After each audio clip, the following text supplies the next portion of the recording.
It Could Always Be Worse by Margot Zemach. This is a 3.7 reading level folk tale.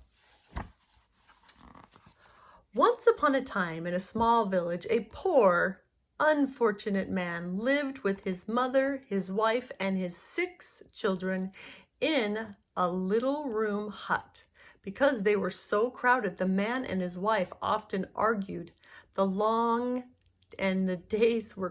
nights were long and the days were cold. Life was especially hard. That the hut was full of crying and quarreling. One day, when the poor, unfortunate man couldn't stand it anymore, he ran to the rabbi for advice. "Holy Rabbi," he cried, "things in a bad way with me, and it's getting worse. We are so poor that my mother, my wife, and my 6 children and I all live together in one small hut. We are too crowded and there is so much noise. Help me, Rabbi. I'll do whatever you say." The rabbi thought and pulled on his beard. At last he said, "Tell me, my poor man, do you have any animals, perhaps a chicken or 2? "Yes," said the man, "I do have a few chickens, also a rooster and a goose." "Ah, fine," said the rabbi. "Now go home and take the chickens, the rooster, and the goose into your hut to live with you." "Yes, indeed, Rabbi," said the man, though he was a bit surprised.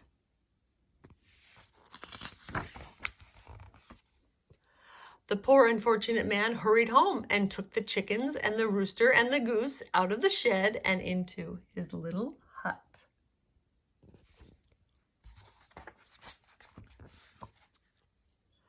When some days and weeks had gone by, life in the hut was worse than before.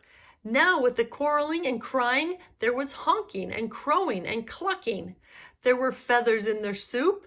The hut stayed just as small and the children grew bigger. When the poor, unfortunate man couldn't stand it any longer, he again ran to the rabbi for help. "Holy Rabbi," he cried, "see what unfortunate has befallen me. Now, with the crying and quarreling, with the honking and clucking and crowing, there are feathers in our soup. Rabbi, it couldn't be worse. Help me, please." The rabbi listened and thought. At last he said, "Tell me, do you have a goat?" "Oh yes, I do have an old goat, but he's not worth much." "Excellent," said the rabbi. "Now go home and take the old goat into your hut to live with you." No, do you really mean it, Rabbi?" cried the man. Come now, my good man, and do as I say at once," said the rabbi.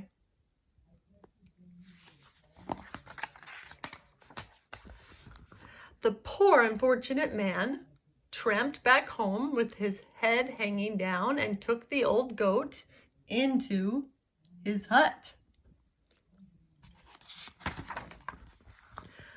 When some days or weeks had gone by, life in their little hut was much worse.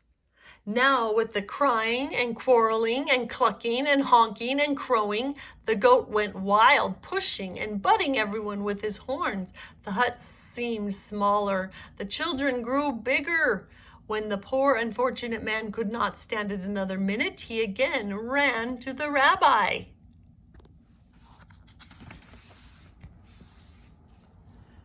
"Holy Rabbi, help me," he screamed. "Now the goat is running wild. My life is a nightmare." The rabbi listened and thought. At last he said, "Tell me, poor man, is it possible that you have a cow? Young or old, doesn't matter." "Yes, Rabbi, it's true I have a cow," said the poor man fearfully. "Go home," said the rabbi, "and take the cow into your hut." "Oh no, surely not, Rabbi," cried the man. "Do it at once," said the rabbi. The poor, unfortunate man trudged home with a heavy heart and took the cow into his hut. Is the rabbi crazy, he thought? Oh boy. When some days or weeks had gone by, life in the hut was very much worse than before. Everyone quarreled, even the chickens. The goat ran wild, the cow trampled everything. The poor man could hardly believe his misfortune. At last, when he could stand it no longer, he ran to the rabbi for help. "Holy Rabbi," he shrieked, "help me, save me, the end of the world has come. The cow is trampling everything. There is no room even to breathe. It's worse than a nightmare." The rabbi listened and thought.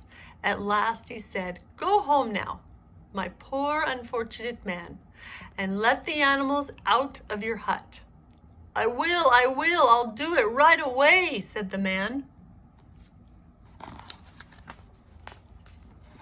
The poor, unfortunate man hurried home and let the cow and the goat and the chickens and the goose and the rooster out of his little hut.